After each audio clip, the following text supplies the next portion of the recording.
celebrate in some way. We can have a party, baby. Sometimes all you need is a friend. Final segment of the show for today. For viewers just tuning in, I'm host Alana McLaughlin, and you're watching Perspectives. This morning on the show, I have Kenitha Patterson and Teresita Jones here to discuss the Tennessee public housing crisis. In our first two segments, we discussed the ladies' early backgrounds, educations, and ultimately we're discussing in this final segment the public housing crisis here in Tennessee and ways that we can support these ladies and fight this crisis. Ms. Kenitha, this all started, you sent me a very detailed message on Facebook asking me to look into something going on around town. And I get these messages, and I be like, boy, I don't know why these people treat me like I'm the Gail or Oprah or something. Because I've been thinking, I was like, boy, little old me, what did little old me do? When I read your message, and I said, little old me has to do something. Wow. Whether it's just talking about this on here, getting out into these communities, little old me had to do something. And so little old me did something, and we're here. Now, Ms. Kenitha, I want you to break down the story you told me, the experiences, and you're getting giddy, Miss Darcy. There's something to be told. Wow. Yeah, and I really do appreciate you, Miss Alana, for actually hearing us, because that is something that is missing in this city. And I am the Consumer Advisory Board chair for the CLC that is attached to HUD here in Nashville, Tennessee. And finally, we had to fight behind the scenes a long time to get where we are today, where we're breaking through. And actually, thankfully, people like you help us get the story out. And we have been rejected a lot as well. So that's what the story is. It's like, by local stations, mind you. But I mean, but seriously, I won't call on names, I won't finger point, but seriously, a lot of entities here in Nashville did not want to touch this, and I get that it's touchy, but some things need to be touched. And it goes back into piggybacking off of what I said before. Ethics is my thing. I could have been honor roll in ethics, and just the morale with me being a homeless planning commissioner as well. I could not see or hear, even though when you hear the Skyview story, you don't necessarily think homelessness, but it is a whole homelessness prevention situation.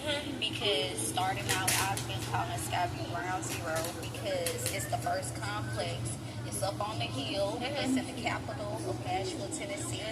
And to me, honestly, Nashville, Tennessee should be ashamed of ignoring us. We reached out to several people. Miss Teresita had already been reaching out to people. You guys mentioned email over 70 people. And this is going to be your federal people, your state, your local state representatives came and stood in the midst of us for the historical 60-year remodel. That should not even be a statement. And to say that it's 87 more apartments that are in ruin that need help, and people have literally died there. People have is elderly that's very sick that can't even utilize their apartment. To me, appropriations are needed. We've asked for access. We've asked to sit down with the mayor's office. I know he just gave his state's address yesterday, but it's like, to me, all I keep hearing is transit, and I keep hearing tourists. I keep hearing green space, which is things that Native Nashvillians and people that have been here and pushed out should be able to enjoy as well. And no way should it be when we found out we ran up on the council people. we had to do a run-up. And when we did, we found out how a planning meeting had happened, and the public is supposed to be aware of that. Right. They were not made aware. To me, what came from that meeting, it should be reversed. Because just like these evictions that are no knock, and the sheriff just showing up at the door and putting people out. I have one person right now that's homeless. She's living in a park literally with a critical illness. I'm reaching out to shelters, and they're like, well, she's not in the hospital, so therefore we can't do anything unless we have a referral from the hospital. And I'm like, she's literally terrified that she's going to be paralyzed if she doesn't get off the street. And I've had more than one person tell me, if I get put out, we prevented eviction. Go to court with people, with what I do and everything as an advocate. And this one lady, she was like, I'm going to die if I get put out on the street. I'm literally going to get out there and die. And so you hear that a lot, even with Section 8 vouchers, you hear people on the wait list die. And I just, to me, hearing that, and I'm a very empathetic person, ethical, morale again. So at the core of my heart, people are dying from being homeless or not having a home. It infuriates me. So just meeting Miss Teresita and the way we met was just like, oh my gosh, like you said, using the power of social media. I actually learned that in DC. I just went to a big conference, and one of the teaching sessions was talking about the power of social media. So Teresita just kept on, tag teaming at it and speaking about it out loud.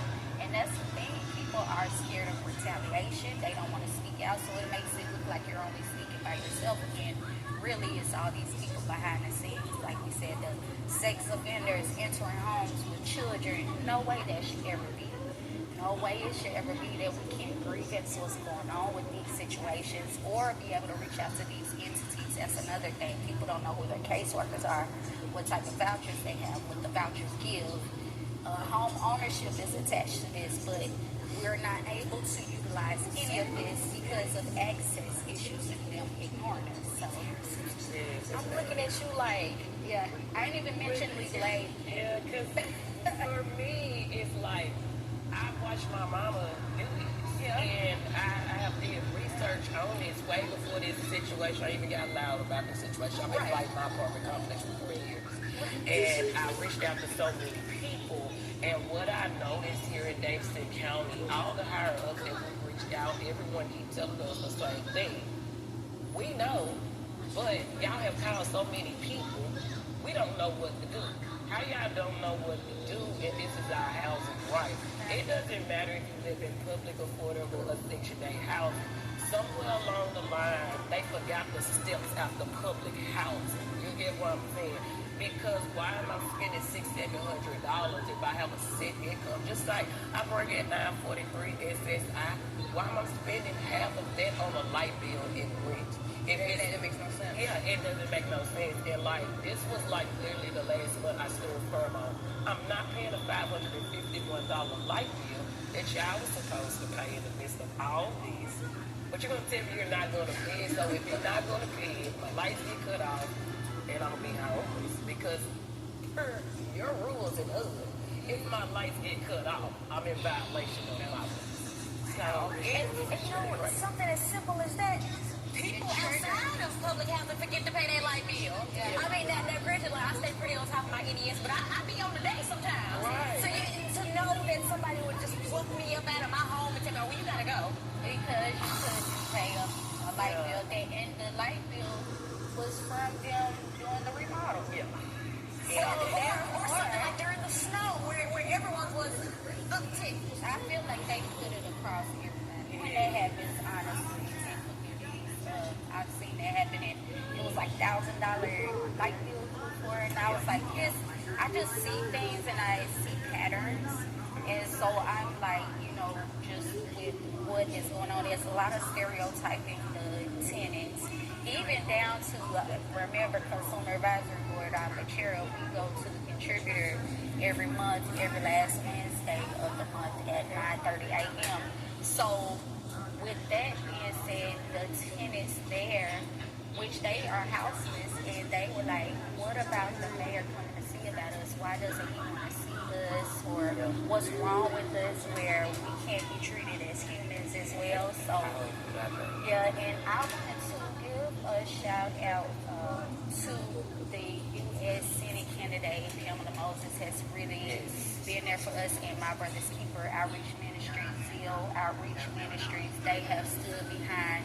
I know Zeal was there for Teresita beforehand, Mission 615. These are the people that have been, on the ground and actually standing behind us and supporting us and, kind of guiding along the way. And we always disclaim that we're not attorneys because we're not able to get help from legal aid, but we end up having to be pro se litigants.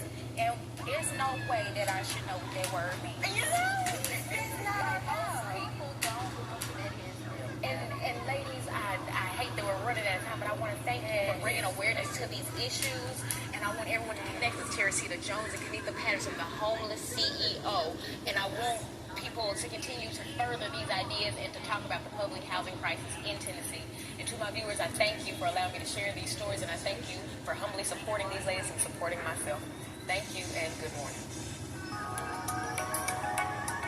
Awesome, Alana. Seated myself. The Andy Griffith Show, weeknights Throwback. at 9:30 on My TV